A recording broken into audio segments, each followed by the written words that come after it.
Yasan Amamadu Biem Edamunina Ase, Chedi Ampon, Nanyan Kropon Edimu, and Kramufuanka Actabio, Allah Wakobaro.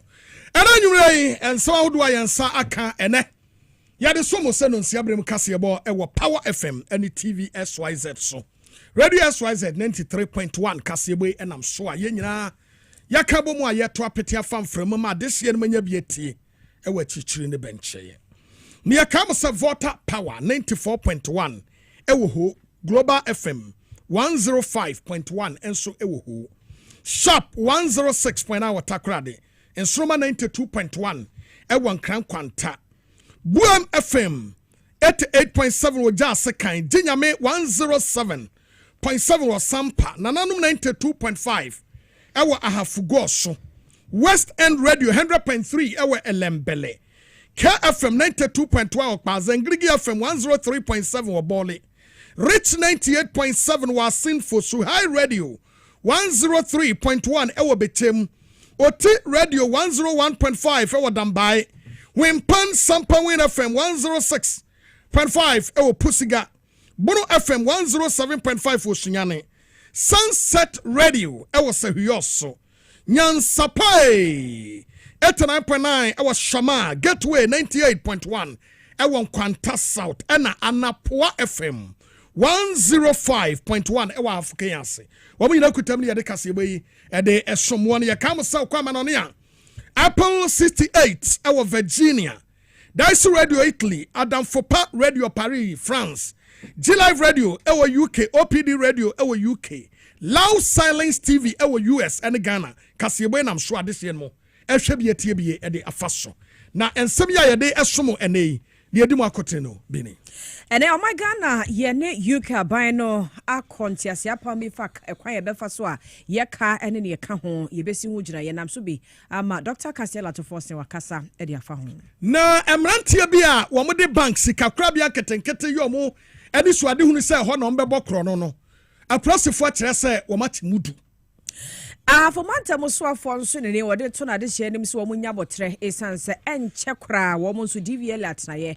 wo benya bi e wasue ho adom kuma wo mra se badwafie kire se wo mo te so owura John Dramani Mahama ene America ban akoba nkuro mu se wo mfa ha na ne bola na Ghana fo ne wiase abibrem ha man wo mo ayempe wo mo aye deport wo mo no wo mfa mo nyina megu Ghana ha ene mo se owura John Mahama tresan and a Trades Union Congress TUC woman so the kokobo ma hye hwe akwanto e na afa Ghana Railway Development Authority say and ne ya wo ma ya adwene so enche trade be hyase ye tu abra adwumayefo ha wo mo hwe so ano no wo mo bo wo mo kokko e wo sansem no ho fire service fo wo mo ewo ali bronu bi e wo sunyane wo mo se obi ekoso koja ne nan a ne otia ne nge Omba ebe yi wo masutire wo mkokko ha ya nipa mu a yayi na to toilet mu and the United Cadres Front wo mo so so aka bi dia to so kire se hu be hia se mpanifo be bedwam kasa kire ne adwontoato a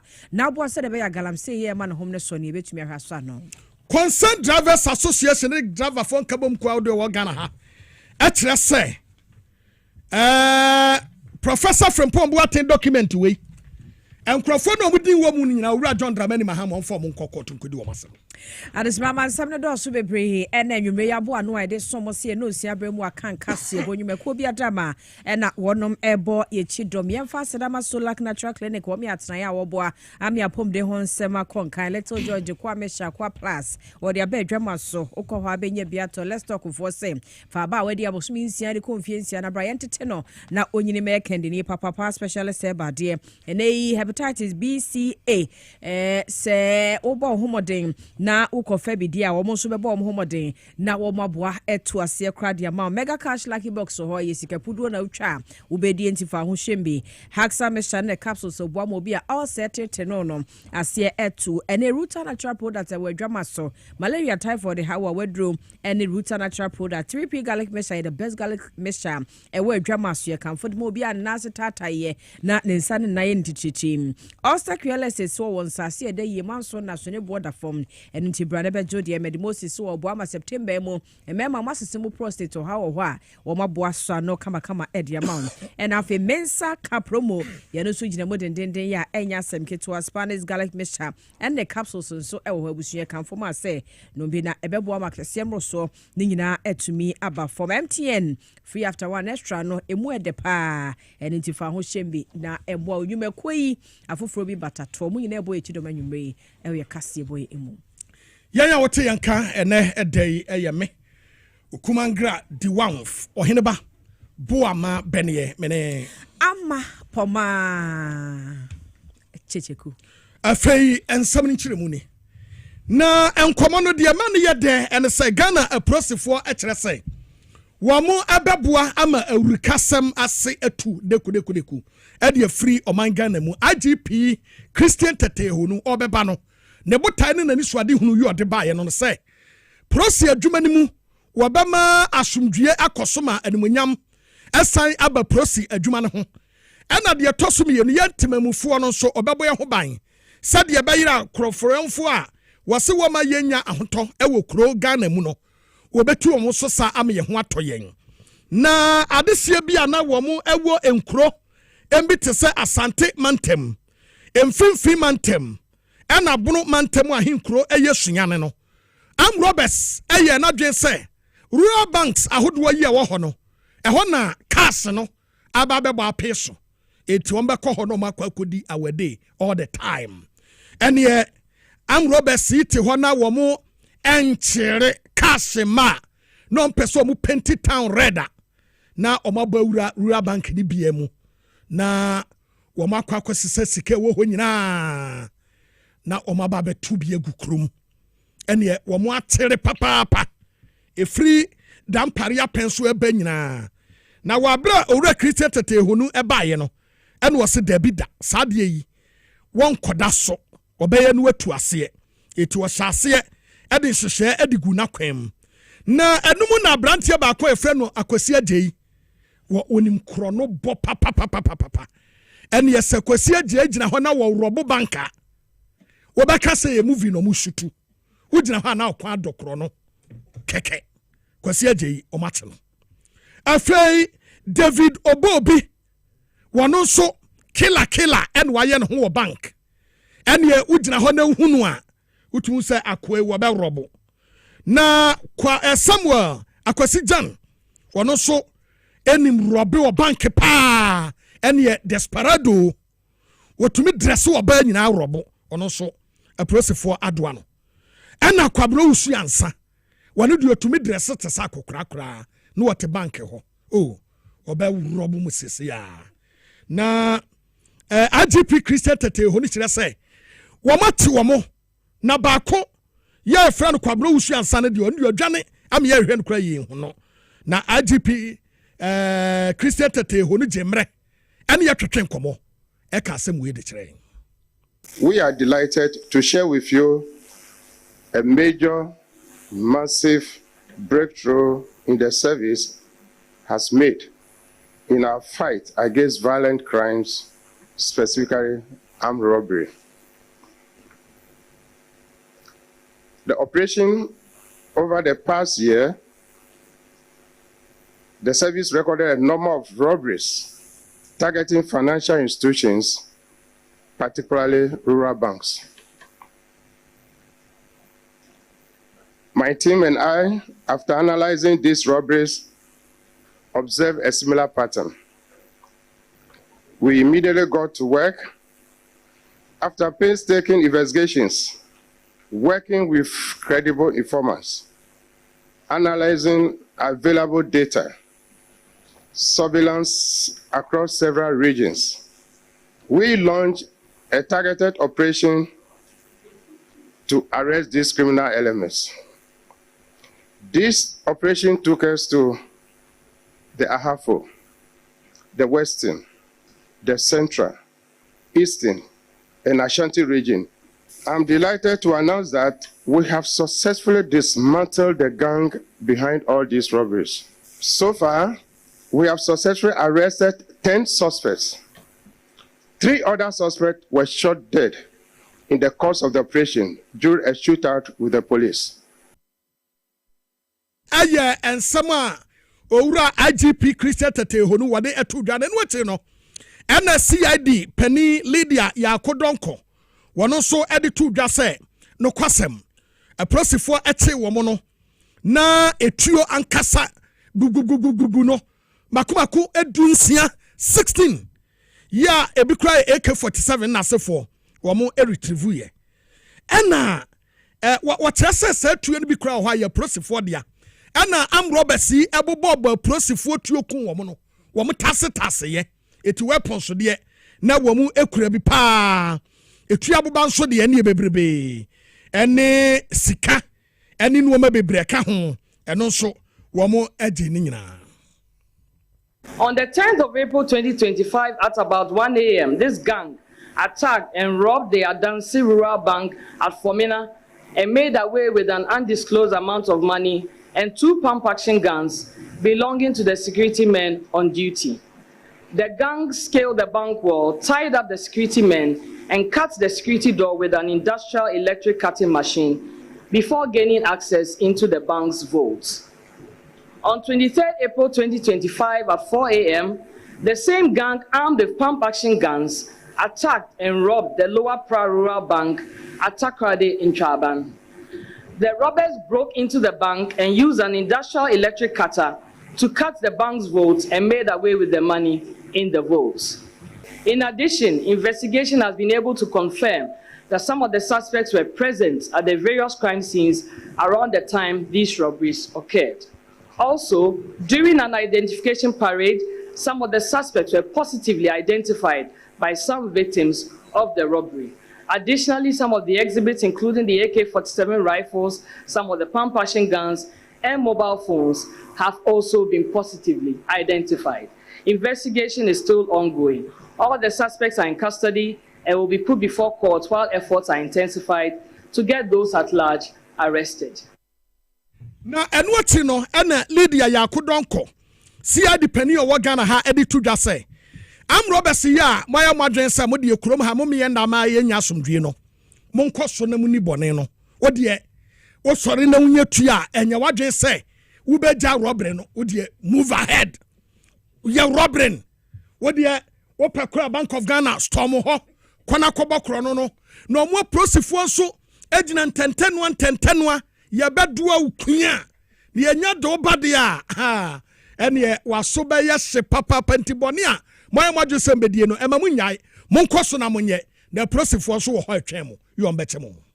Additionally, some of the exhibits, including the AK-47 rifles, some of the pump-action guns, and mobile phones, have also been positively identified. Investigation is still ongoing. All the suspects are in custody and will be put before court while efforts are intensified to get those at large arrested. We wish to assure the good people of Ghana that the Ghana Police Service will continue to work around the clock to ensure security, law, and order at all times in the country. As always, we call on all our stakeholders and the general public to continue to support the police, report suspicious activities, and share credible information with the police. To the criminals out there, always remember that you may run and hide, but we will surely get you arrested to face the full rigors of the law. We are coming for you. And yeah, CID Penny, ASCOP, Lydia Yakodonko. The Ghana police food be a CIB woman. But could be a year no. I'm so a chief inspector now. Wakote am Robert Sibu Ojulu. Ah, what moto so? Nen saba kukure moto mu no asori agina so na ba kukure tu osutu. As a movie. Wow.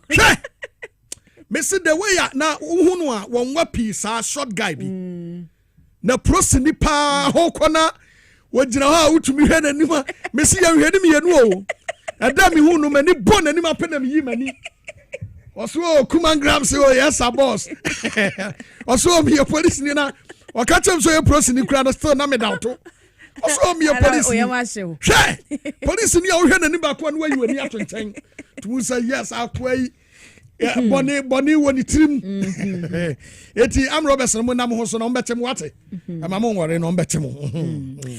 Adesima yanto ansam ne so na fe yon konsem foforo emo ene o my Ghana ene UK ya kontias ya pam e wa kwan ye befa so ye kaya ye de ne behwe na ye tuatua no we ye bilateral debt structuring e won hwehwe ye ene akwakoya ne nyina ne ye se ba beboa ama ye ho aka atimi atete na MSN ye komu bebre de ha beba ye nim se e ba hwehwe ye bi atise yi ase entiase ama aman no a ye de wo mo kane ne wo man ye ntemu a e bedu bebe na bia na wo makase ye default ye kane no so akwa ensem bebre ne sente ena mpanifo akotena se a wo mo akwakodi mu enkomo na sankobodi nyina mu no wo mo G20 common framework nhihye no emo ena wo mo ena mo asante ase yaba aka ho bi amagane foto samfo Dr. Kasiebo to force in dia tudwa wo chese sa eye debt agreement nhihye foforo yi a ene Ghana ene UK yakwa akosan ebeboa ama project ahodo bi o my Ghana eye ye ni so ade hunu pa no yebetumi ahwe ne awie naboa amietumi akọ yanim o se sa project ahodo yi emusika eyepudo nanso sa anhye yi ampanifo e de omo sa akwakohya se ye no betumi ama ye ho sa akwanyana ne nsem ne bia o de tudwa enie. We are taking steps to restructure debt in excess of $256 million United States dollars. Obviously, some in GBP, Great British Pound, at the equivalent of $256 million United States dollars. And this will unlock 5 major projects: the Bolgatanga Boko Macron Road project, the modernization of the Komfo Anochi Teaching Hospital, the Obichebi Lante Interchange and the Auxiliary West Project Phase 2, the construction of Phase 1 of the Tema Flower Road project, and the redevelopment and modernization of the Kumasi Central Market. We believe that after signing this agreement, this project will immediately begin. The government of Ghana will take steps to ensure that we do what we have to do from our side, so that together we can begin the disbursement on these facilities, so that these projects can begin in earnest. We know that the UK will stand with us as government of Ghana go through the process of resetting our economy and the way things were done in the past to correct the wrongs and to stop the decline. It is obvious that we are making some progress, but we are always aware that we need to do more than what we are doing. And the signs you are seeing so far is only the beginning. We know that we can do better, and we are putting things in order so that we can do well to bring back our economy and to provide the needed social service for the people of Ghana. Dr. Kasiebo to force one year swap for Ghana yesika samne ntoto ye ensem so ye no chi no Yera John Humphrey one so ye trade commissioner edema ebibre mo kasa de kire se o my UK bokoso am na wakro my Ghana mu waso ya se ataye chi se de be ya niema wodo ade egu akwan so ebeboa am ye si ekwan papa wosika samne ntoto ye kwan so no wono behwe na wo maboa bi wasa kwan so afa niema ne bi ebe ma ye ho ha ye dwumadie mu 24-hour economy hihye ni mu nyina no UK man no aye krado say how my Ghana chi ama say ni swade hunu we mu nyina abem. We're creating the fiscal space Ghana needs to deliver on its bold vision for the future, including the 24-hour economy and the Big Push initiatives. And these are not just slogans, they're transformative agendas that will drive jobs, drive innovation, and create prosperity for millions of people. And the UK is proud to stand with Ghana on this journey. We're reconnecting with the world and doing trade differently and moving beyond traditional models to embrace innovation, sustainability, and long-term investment. Our recently published Modern Industrial Strategy is a testament to this. This agreement is part of our broader effort to normalise economic relations following Ghana's recent economic challenges and to deepen our trade and investment ties for the future. And as part of this commitment, I'm delighted that UK Export Finance is working to restart 5 facilities that will support critical projects prioritised by the Government of Ghana under the Big Push and the broader development agenda. And this will unlock up to an additional £170 million to complete key infrastructure projects being delivered by UK exporters, projects that will create jobs, drive growth, and strengthen the foundations of Ghana's economy. And this is just the beginning. This is very much a moment for looking forward. Honourable Minister, This is a partnership built on trust, ambition, and shared prosperity. The UK is excited to work with Ghana to deliver growth, attract investment, and create a future where trade is not just about transactions, but about transformation. And we're very much on that journey with you. John Humphrey, Trade Commissioner, Emma Ebibremo, and yet is work as a new British High Commissioner, Yera Christian Rog, and also Kasai Chess Santias Yapam name. Oh my God, and you can we be a chapter for crowd to us, our main Nukitodi, and we're dready family Kahono, a more ebitumia. The signing sets the stage for very concrete next steps that will be, once completed, very tangible. It is things that, as you were saying, Honourable Minister, it's about a road being built, a hospital, a market, and that's, I think, the spirit of what we're working towards, which is improvements in the ability of people to do business, to carry out their daily lives, and to work their way towards prosperity. A British High Commissioner, Yera Christian Rog, and it is what is me etuja. Yatwas way na yani enkomani biamuma enuoma entumi nkoso Facebook no Power 979 FM TV SYZ ene Radio SYZ 93.1 ni nyina no ubetumi adwen nti utika mu a na wutie no ubetumi ahwe bi e de aka ho pekwa ho TV a sa ho Facebook ka ho na comment na ewo ho no ama emu odepa ubetumi atere e de afa ho na nso atoto punch ni bi e de egu ho ama enuoma tumi akoso. Don kuma wamra se badwafie ekyere se wo mo ho a mo nkonkote a owura John Dramani Mahama ne America man mampani eye Donald Trump akwa adwen ba akumu se won fa Ghana mfa na ne ewiase nyina bola na bola benya se won se Donald Trump eba yeyi wo se abibrem ha aman mu fuo ne bi ya wo mo ete ne kurom America no wo hia wo mo wo ho enu nti ana ofre nipa no so na wuhia no na obisa so ofri hia wose won free ba bia ofri US ento anya ba bi inform nkonkogu ana what Donald Trump akacha bibrem ha man panimfo no bi say wo mo mesan krata na wontumi ensesa ne nkrofo ya wo no mpe no wo ne manimu no won sesa bi megu ha ana sa man no so a amam panimfo no so wo nye ama wa band nkuro no bi kura ya na no kura na nkode ye ka ho na eno ana Samuel Abu Jinapo essay wono na ye ranking member ewo Foreign Affairs Committee so no se wakwakwati so owura John Dramani Mahama kwakọ san se America mampani abibrem ha man mumfo no a wompe no wo mo sesa sankrofo ni nyina megu Ghana ha no de oprobeje wo mo edo magu ha na no ana Samuel Abu Jinapo ebisa se na owura John Mahama oman no eye ne dia na wagina ne peso e de akwakoye wa ade we wo kire se wo hwe Ghana mamra no article 75 e wa afi apima hankro de okro mienu 1992 constitution kan pen se ade bia ye agreement a Ghana no man bi be kono e wo se ba mra se badwafie na mra se badwafo agi 2 months Supreme Court na kan ye ento wura John Dramani Mahama ni ho kwan da bia da so de ne pe e be kwakọ san se yemfa ha meda ne bola so ne yesesa man bi fo megu ha ene Ghana fo mo akọ no ha no ekọbọ bra no a ye pam wo mo no a wo mo se wo mo mfiri ha no wo ma ho kwanse ye fo mo megu ha no mbo mba bedidi en ye kura ha kura ho kire yen eto mo na me de ne no ene gina po se so wura John Mahama nim no ye sa de we pa de a ene wo mo bema Ghana aye no gina po akasa. Article 75 of our national constitution is unequivocal on these matters. This article forms part of the set of provisions governing the role of the executive arm of government relating to international relations. It provides that every treaty, agreement, or convention executed by or under the authority of the president must be laid before Parliament for ratification. The framers of our national constitution consider this a safeguard against unilateral commitments that could affect the sovereignty, security, or international standing of Ghana.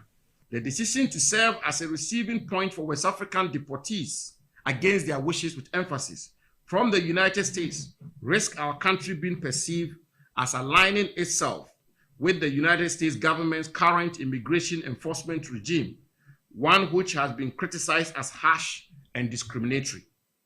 To associate Ghana with such policies could have several negative implications for our country, particularly within the African continent.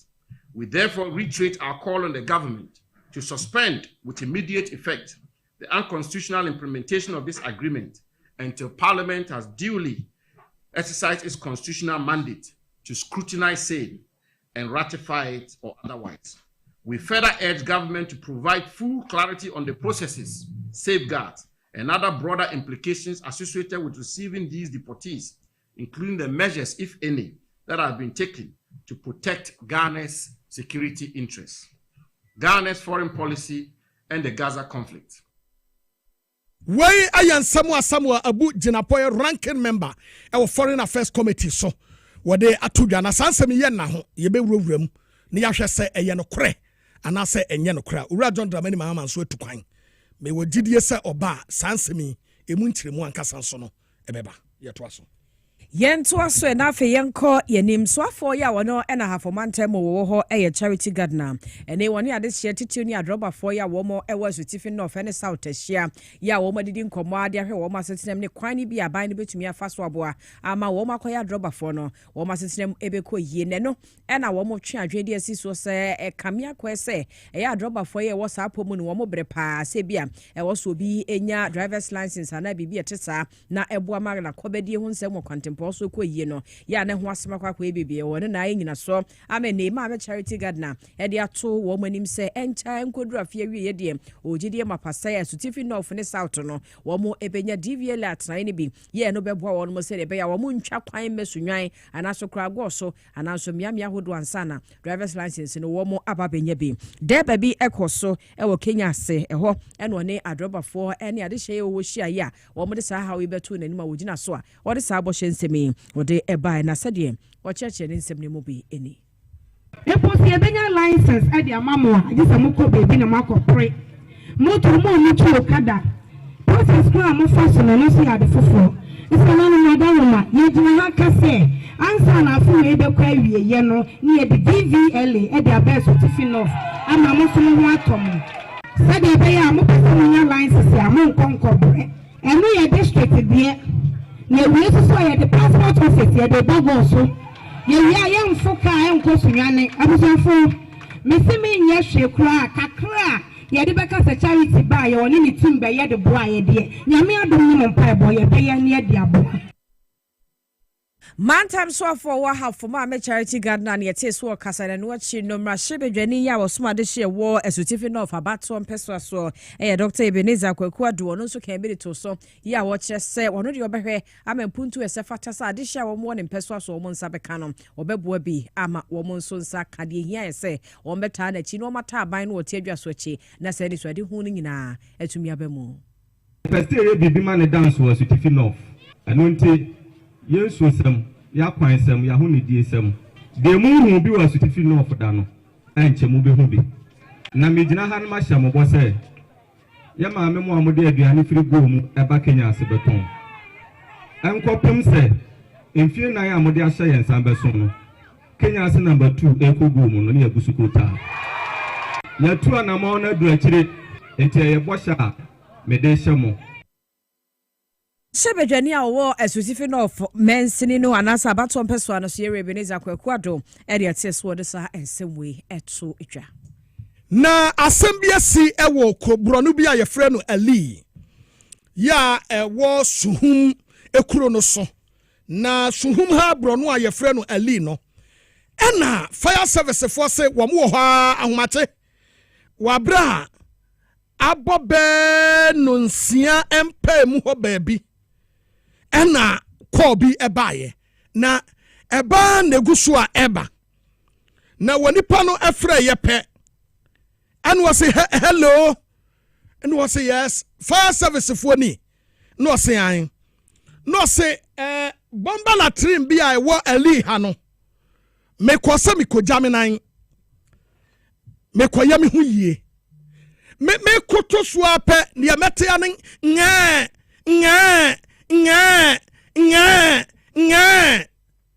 na me so me phone no me de hwemu no ana mu sa kwada wanya be na wotwe 1 week wodam etu adi amomra fire for eti asem no wo mo ye ne ntem 6:30 wo mo de time nyina ba yo fire for wo mo mpesa amafo be ka se wo mo nante etu wo mo chese 6:30 no mo te asem no ebo 6:44 na wo mo aduru ho wo mo presu bia ebo bes nonso ena wo mo tumi eyi akwada yi nanso wo mo eyi no na waye nyamedea wa frim ama gogome awurawura ne hwenem na numu ama wombu nsuo gu ne ho a nsuo so mudi kodum gya no womo enti akwada yi eni ena ayi ne nti ena mu hu ne saa no enti womo eji no na womo yi no wa frim na asem ya yawiro ho sempa fayafo e de a kire se ade no eya awurade woni pada sani anyima wie kwakoyi akwada no de na toilet mu wanyem awo wa hwa akwada no ma na di na wotwe wompe o wodi afa no koto romanfo no aso dan nanim hompo ana wodi e pentecost de yom trimu de yom mfa no o David Pentecost de eti no muni orphanage no Pentecost David omode odi akwada no koto okro obeda ho ne sofo kra metwam no abahwe nanim aha na odi afa no koto romanfo anim ho wombe fa no ahwe akwada no kra madaache wa be fada na watumi ahwetwedi amponyamini anim aboatimodin a ente se wodi akoto no twere be ma no kra ususu se wona no kra na wo ye no koto no twere no so na wahwe nyankopon twedi ampanim akwa koto akwada wanya na wotwe atwene gyanan mu toilet mu ama gogomie wurawura akwada hwenem ne nanum ne akwada yi su wo call for help ye koduru ye no kodwo to akwada na frim omo chesa prosefo so omo ye nhwemu ahwe ehunu se maame no ye omo ebehunu a ema prosefo ha omo no mo hunu wodna to mawi aba kra da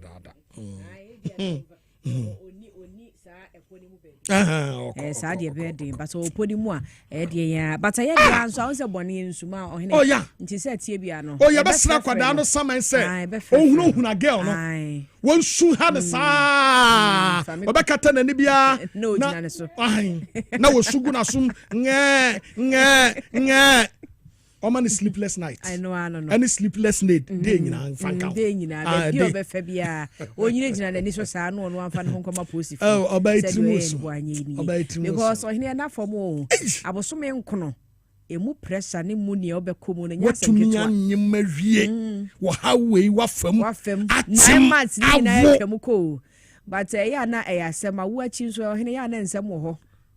Ya na nsem ho pa ebi mu ebodam nyina awachi ebi mu bubugu ho awachi etu yem fa na se wabodam ma bia ne de ne ba sa but nye sa nye ne sa so ohu kwan di na koto toilet mi ne se wadwene ye adwa se bi oye na dwe sa jama kwara no we drop no ana kwada no ye stubborn na se wo ma enkwala ni bi wo mu ye stubborn tu be ye ne den yi se wo ye nro ni bia ye bia so wo mpie ena wo se wo de atwen me wo awie na me wo me drop post so nka so wo ne fresh ne ka me yemfa ne mafie kura jan wo hospital wona kwe ho kura ne nke be po bi de because o mo microphone so na mo pemba aje wo ne hospital ho na nke no ana nyame hu ne mo nyame hu ne mo bom ye nto aso na ena no ada na mane ba ese nche rewe no wo madwuma be hya sienti temampaka dan kwa ne so ho no train no ye adwuma ho no enche kra October ebosome ne hyase pe yebehunu se be fa passenger fo de wo mo edi akoniaba ne ade na no na aka wo bia me ne TUC for Trade Union Congress mpani fo aba bonte dia to dwase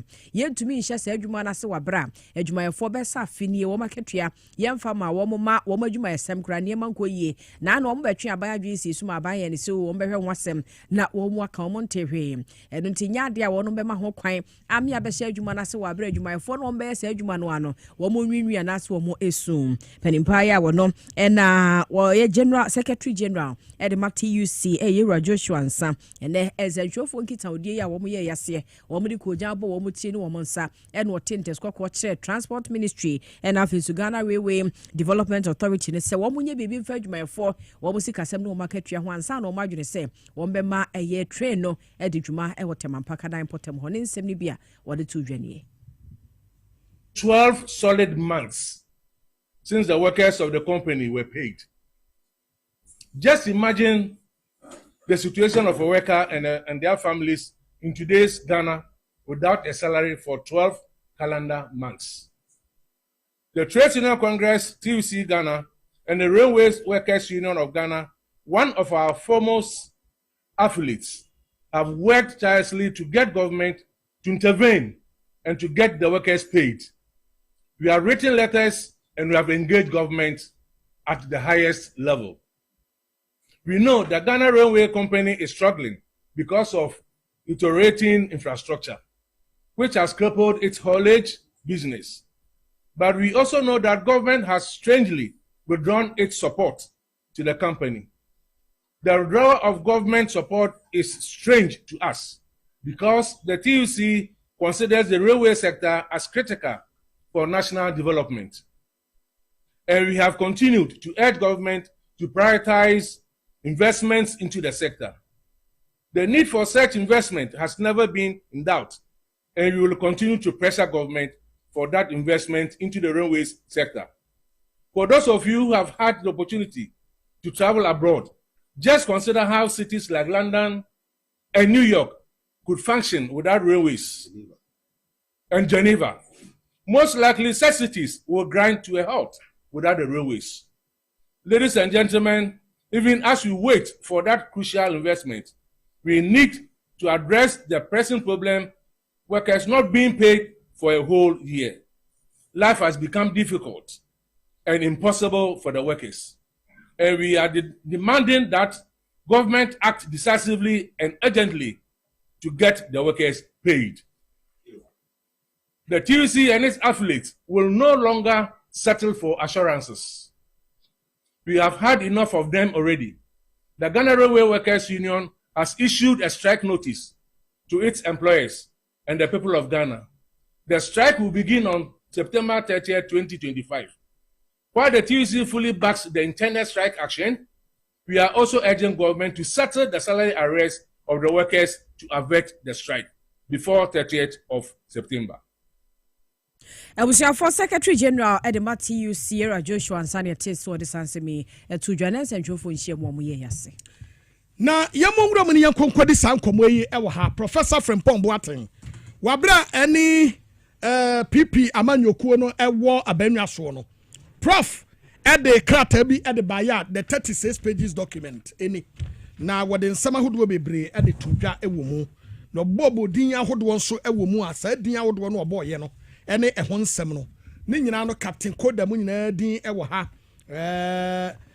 George Kwame Abuaje MP Asena Crosso ene na sefo ne Chebi MPP constituency organizer ne omodo so settlement mu nyina din wo na eno ena Concerned Drivers Association panimfo Pauli eda no se chairman ede krata de ababonte se Owura John Dramani Mahama nkofa Professor Frimpong Boateng the document ne din BIP wom so mo ka ho e na ye census ne nsuo no o mamra e na wom ni pa akwaba Tejo sumini abema na boko de bom ti say boko pa na wonso e yankopo atom yo e me say meri ni wonti ma men ko ntem yanko e me say na wotwi ye hu say MPP fu ne na mususu e na wo mu twetwe so number on the 12th November last year, organized labor at the Basel demonstration.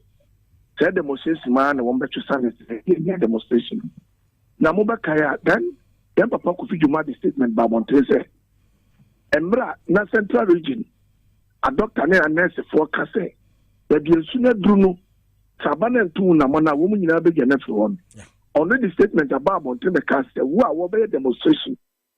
Now we be trying to monitor demonstration even. obeyi wadi afi adwuma mu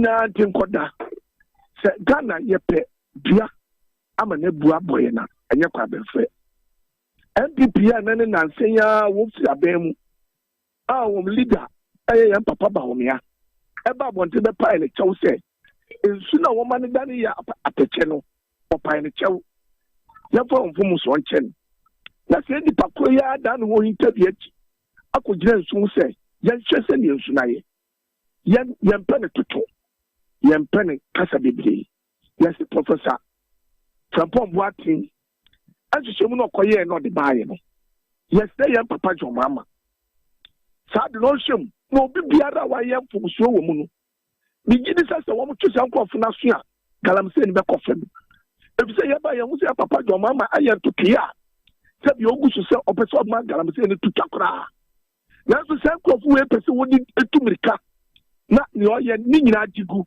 no kasi ye nyina ya buru pepepe enu di se ye nyina ya buru pepepe se ye nyina ya de ye de ye se enam se ye papa ba umia aba bontene abeka sansema ye papa ko biduma kai ni nyina se tama no wo se yisu na ebi mu beka se e bagalam se ya ye papa nanado oye dua ni na ewu no opachaw tanafo ye nyina ye fa ye mfum so ye de enka wo na ye fa ye mfum so chewo wa na ma ye na tonfo adanu mo pese mo de se asugbo ko ba ye mam panyina owo suya obai obosum nkroma ye ko bosum odem sabi oye Jesus no de tregu ayuam ne nsu na dana ayen kakran no betoro mu ase no ti ase boko edi ye se papa jo mama adrabafo anesifo atichafo ye se ye panechew se ehwehwemu na ye papa professor Trampon Boatin ko ye bae no obi biara ni diwo mu no omo modra se odi semra ne be ye duma no beto obi aso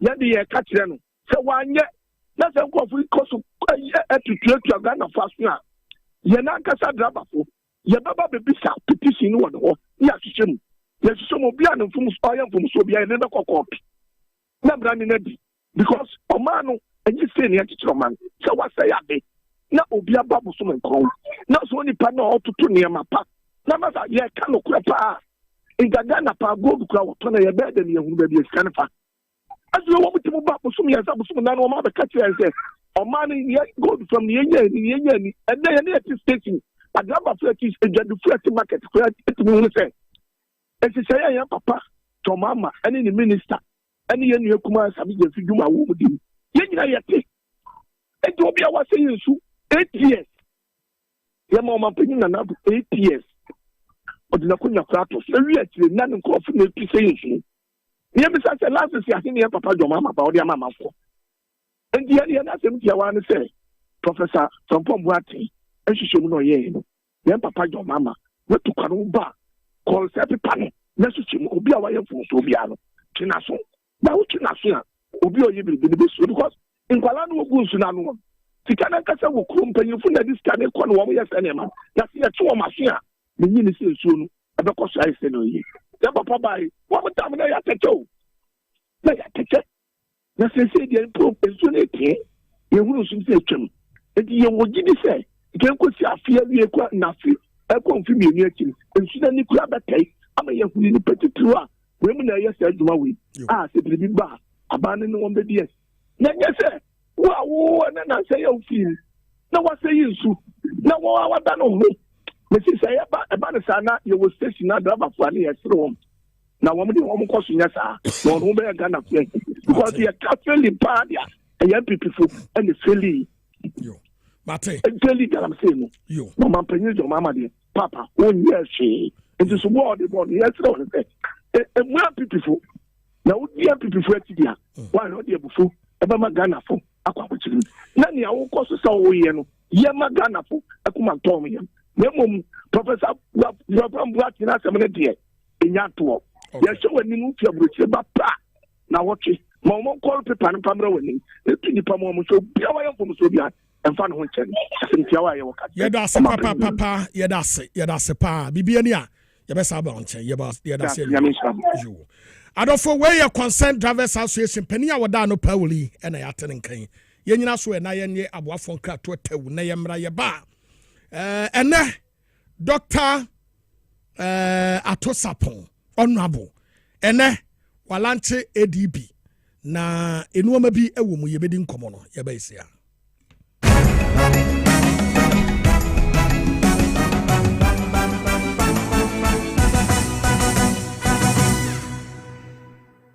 Na ede na ya obayi a oda forma so ne yafunu mu emunumuni. Oh, Mr. Entry, also yare ya titi be benfie pi nanso ne yam nyono da se me chew no ahodo amato a me hunu hwe a ebe ya nwanwa. Menyi ni se water ulcer tamfo Haxa capsules any Haxa mixture yanum bom kotia ulcer no bia ma no anom anka ne ho ato no dadaada ulcer dro de eno ani Haxa capsules any Haxa mixture Ankom ni nchiremu ulcer yekura eto yefunu ene ensunu mu etumi a wo yefunu ekeka wa wogire ho a enye ulcer etumi ema wo ye cheko ebre a wadidi awie so how eye ulcer de a compare Haxa capsules any Haxa mixture nanum bom na ho ebeto pedudu etu a ko okanshi drug lane Kumasi Dani Herbal Takradi AA Mensa Anafre 02038228855 Apefo abatan ya woma won mofra no fo ene mofra woni mfiedu mienu enka ho Haxa capsules ene ne mixture ulcer tamfo edie age edwadie nkratoyi yi atom.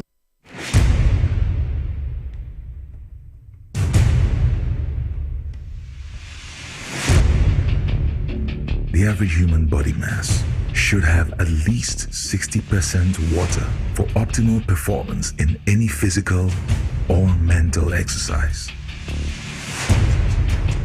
We can help you maintain it naturally.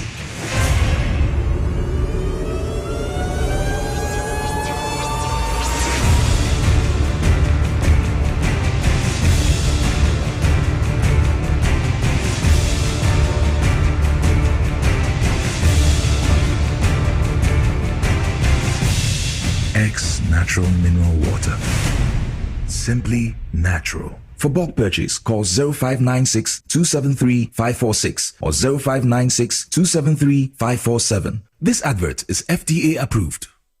Yefemna na kwa me taxi driver na enkane na misisi eso misisi ama kame na to na twetweme biga 3p garlic mixer no aboa me pa odunu asa miracle bi wadro no jese mafunu kra se di sia twimi anka me humi esi so se me humi ana esi so obeka se di bibi hye me so bi no ni na ye normal ni bibi na ti no ti pa me sa 3 days ni na odunu anka se de nyankopon di ayi bi ahodi se ma yi bi nyasa mketwa ana se we de me fro aka so na me fa hye me nkwa no me de abe fa 3 years ni ana aseme gina wa menemu sisinya se mekwa we dia meko bia mu so much medru aba 6 years ni o tema bia me ya maji se ene meja na ta ya le nenku me preko ene 4 days ana mekoto 3 garlic mixture ni tema me kase yanku no yam se ende ya me no kase me ho atomi a me din wa me ntia se 3p garlic mixture ubenya bi wo mamu pharmaceutical shops and herbal shops Fred Piwak e 02489288824 and 020100002.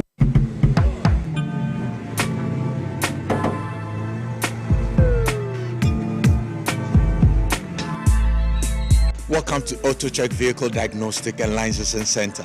I hear my car can be checked here without going to Accra. Sure.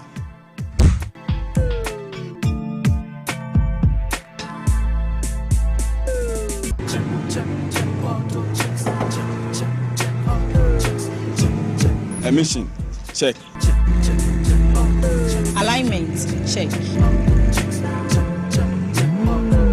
Brakes, check. Visit AutoChecks at Koforodia Aquadum Road for the roadworthiness of your vehicle, from saloon cars to heavy-duty industrial vehicles. Madam, your car is now ready for the road. Thank you so much. AutoChecks, check. AutoChecks, your safety, our priority. Check, AutoChecks. Ade, Timmy Sissy. A trifame twice. Kutudri, and the common answer to trim a famine tinim. Jemeja, and the mensem, Mensemuya Mushishi. Na I yet titriti, I mean, who I mean it. Jemeba. Can I me how one know? Cause it's a mission joint forces, and in never life. Who don't pay. And no wapos, where you no, 8 to June. Joint Fortis, no no quaco muchma. Not the atichima or piano, is his. Once Nina, a muya with ya, a church show, a few sissy, and the fowl truasian, 1 9 and some, as she show, a yet Nedro, and in never life. Joint Fortis, and in never life, and no one never want to swallow. MDA aje dede nkra toyi ato. Mesi menananu. Aguru basa abi bragro tibedo imlenu. Na ma premaye hojo. As for me, I take very good care of my grandkids. Ye diagro na ye sa eduru mre bi kra na me ba no ti me de omo be gumi so weekend no. Hey, mumle. Memre. I don't think I'm a catcher or say. Yeah, no medi garlic capsules. Poso na ebesi so kama. As I stand here, my doctor said my whole system has improved very well. Medi garlic capsules. Yes, medi garlic capsules. Oh, na te pa dia. Medimosis garlic capsules. Boa mamoja di nipaduane mu efurusani ye na esiesie oba ne barima mahona awodin. Ubenya edroyi bi ato omanyi mu pharmacy stores frey wo 050-349-4885. Edroyi enya mamofra enye ndi mfie dumienu. Apemfo ene emma emanofo. Medimosis wunni how FDA ajidwe di nkra toyi atum.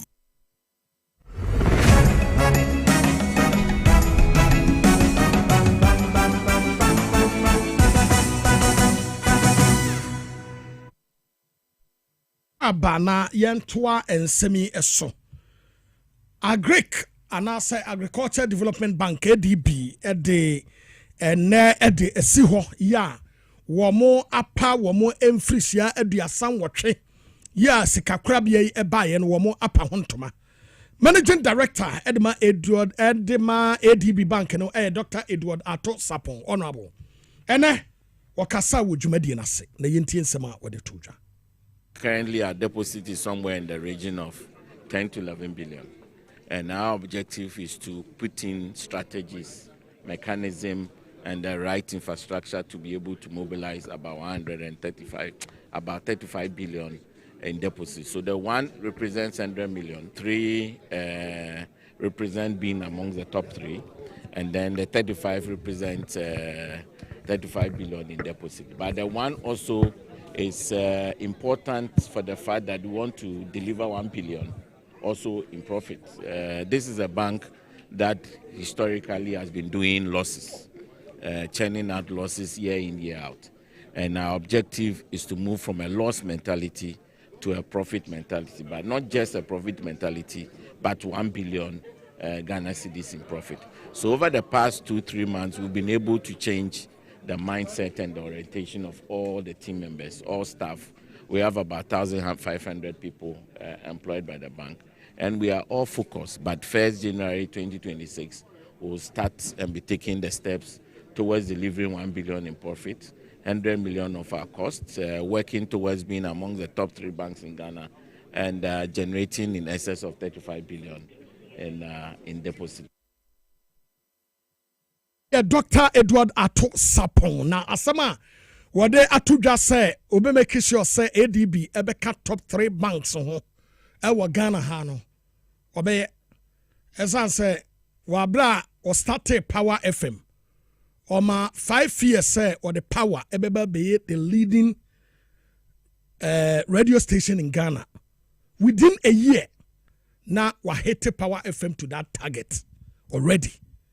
85 years now what they to one crown when 5 years and so now Power Ababe household name. Your former director ewo Power FM ha uni.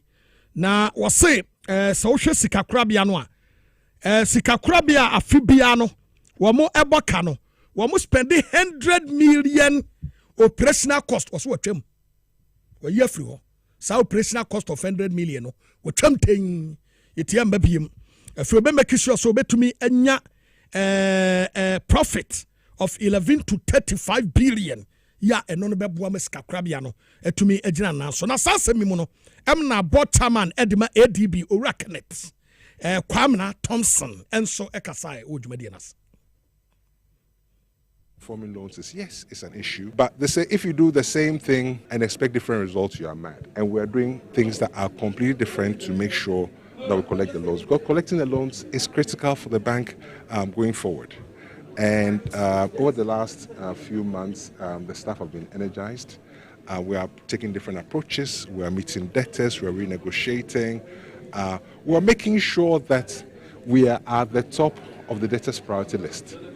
And slowly, we can see results. And we can assure you that over the next few years, you see a turn in the bank's fortunes. So, you know, I feel for the shareholders because they've put in money. They own the institution. And so far, they've not been able to get much out of the institution because there are no dividends. But if we are able to execute on our strategy, and it's about execution, we keep saying it's execution, execution, execution. Where I bought chairman at the Emma ADB, or Penny Yawa, your friend Kenneth Kwamna Thompson, and your training Kenti, Domase Papa, Dr. Edward Ato Sapon, Yawa no, and managing director, my ADB dear. But Tayanwa, Ubedru Hono Wakano, you say, Ubedru Hon, Abu Sumpo, essence when in your warrior. Honorable Yachia. Honorable Maju.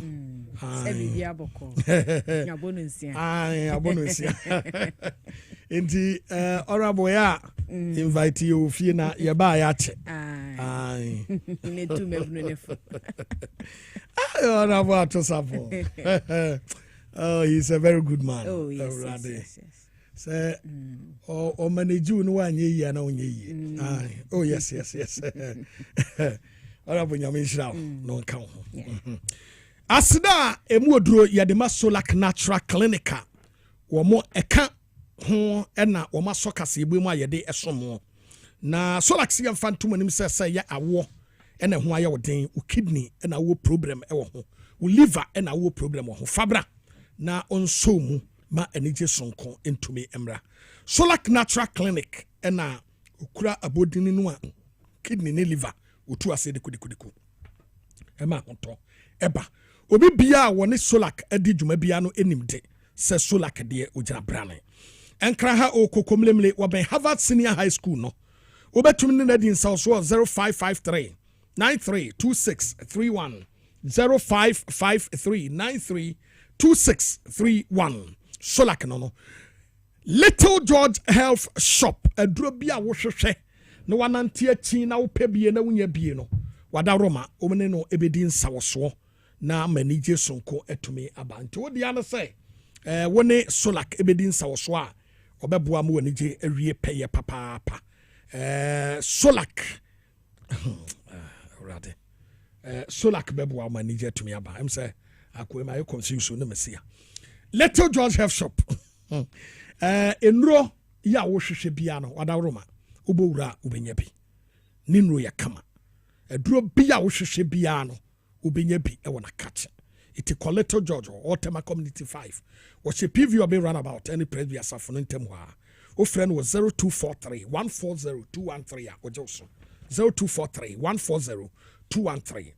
Let's talk educational consult ebeboa ma umasua ho nsem awie pay nkwada no da chintreo won say ene daddy lumbe free mu hwe eja pade e say abufuo ye kon we ka nkwada no aye mobo nanso se wode wo mu nkwada no bo mu wo masua papa ho amanye mobo da esa se de on papa pay bia on betumi apebi amana broso itina da bia meka se fa kwada no school papa said let's talk educational consult na mu nkwada no da acheme no ma entumi enkoso okwa anije ebetumi aba. One more Saturday classes, you are much entrepreneurship, reading and writing, personality development, IT training, creativity and exploration. Ninginano eka ho ya wode nkwada no kwa ye chiro ma de manijeba. O tesi Nungwa Estate, Mango Street. Wabeleje Kuku Municipal Assembly no. Or number is 0249 069 821 0249 069 821. Power Specialist Heba Hospital. Wase hepatitis A, B, C, D and E otu ase de kudiku ampa.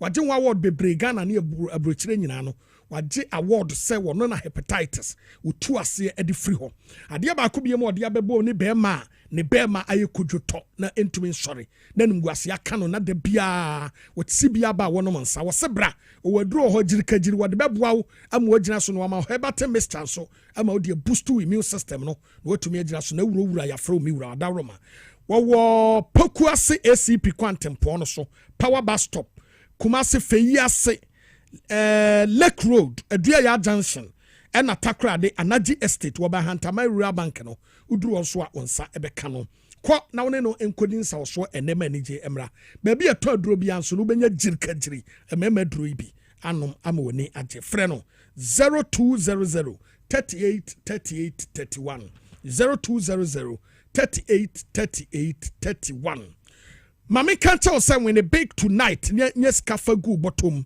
While brown mega cash, Edin Sauso.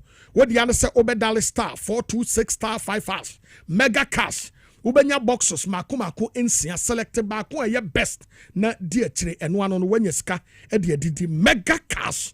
What the other say, Obedali star 426 star 5 hash. And you may ya when sa ebeko sika. When you selected boss no na sikano ababigu ufonoso.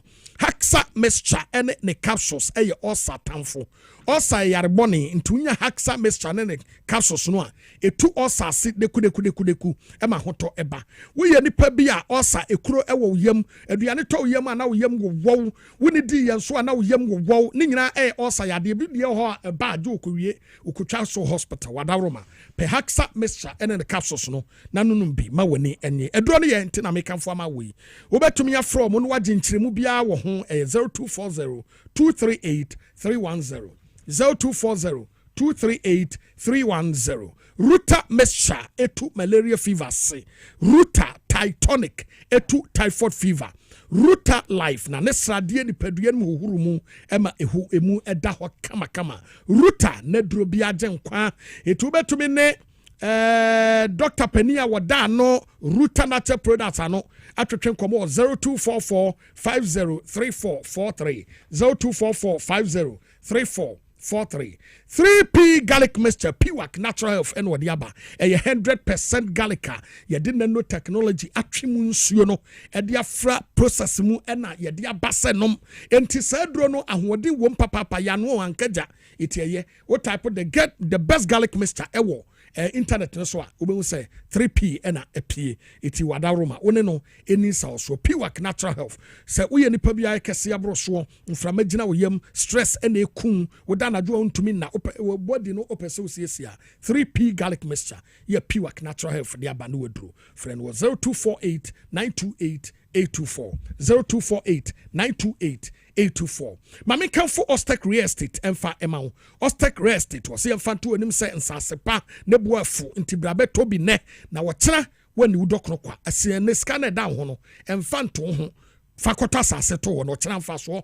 ebeba ho on sase ewo dodowa ayikuma asebi doyumu afienya dowenya ene Hills tie dodowa ayikuma asebi doyumu afienya ene dowenya ene Hills ena dodowa asase ewo ho friend was 0244 684 069 0244 684 069 Medimosis Clinic and Prostate Center was this month a prostate awareness month iti bra na one check u prostate ema for free wouldn't yache Medimosis no so check you prostate no a free of charge nya de obetua bibia na mum so wie na prostate no problem bi e wo ho de a ene ya obetua 80% 20 wo de becha kwa iti bra mo amwo Accra ha no monko Ghana Highway Authority yard mu a ubehu wo mo ochena mo amwo adenta ene adenta barrier na Medina no monko Osit police station no mubehu no ewo ho mo amo ben ashaman no monko aje kwadwo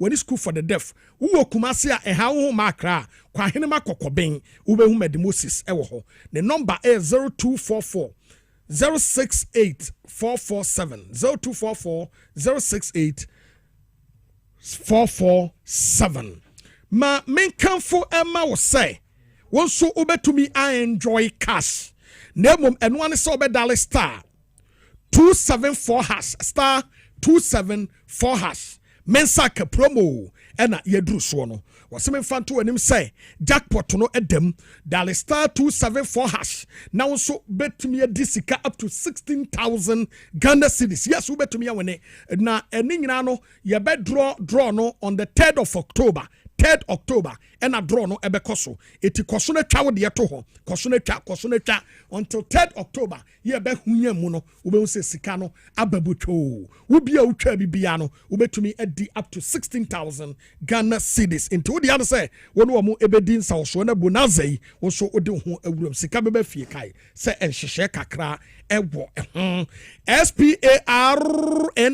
your friend Spanish garlic mixture and capsules aduro eye wona setata ya wonoma eboa odwonso bebre bad cholesterol menstrual disorders arthritis halitosis gastric ulcer ene yade enkaye ka ho no Spanish garlic mixture and the capsules ne aduro wonoma ebeboa bomade nanum aduro bi na ho ento obetumi afre 0266 114111 0266 114111 free after 1 MTN ena ekfremu wase wo de ne se obedale star 550 hash na was selected free after 1 and no wo be bon komo for 1 hour no watua for just 6 minutes pe enti ene uhu so obi afrew na nkomo hunu no ne ugina so amasa wa free after 1 bia enti eno ano no wo kasa 10 minutes bia yeto for just 1 minute ka bia ne akira wo betua eti bomoden na woni MTN eni nsa so we ye bonus sa ye de emma wo se fa huwuram na wo sin ndb free after 1 dial star 550 hash kai se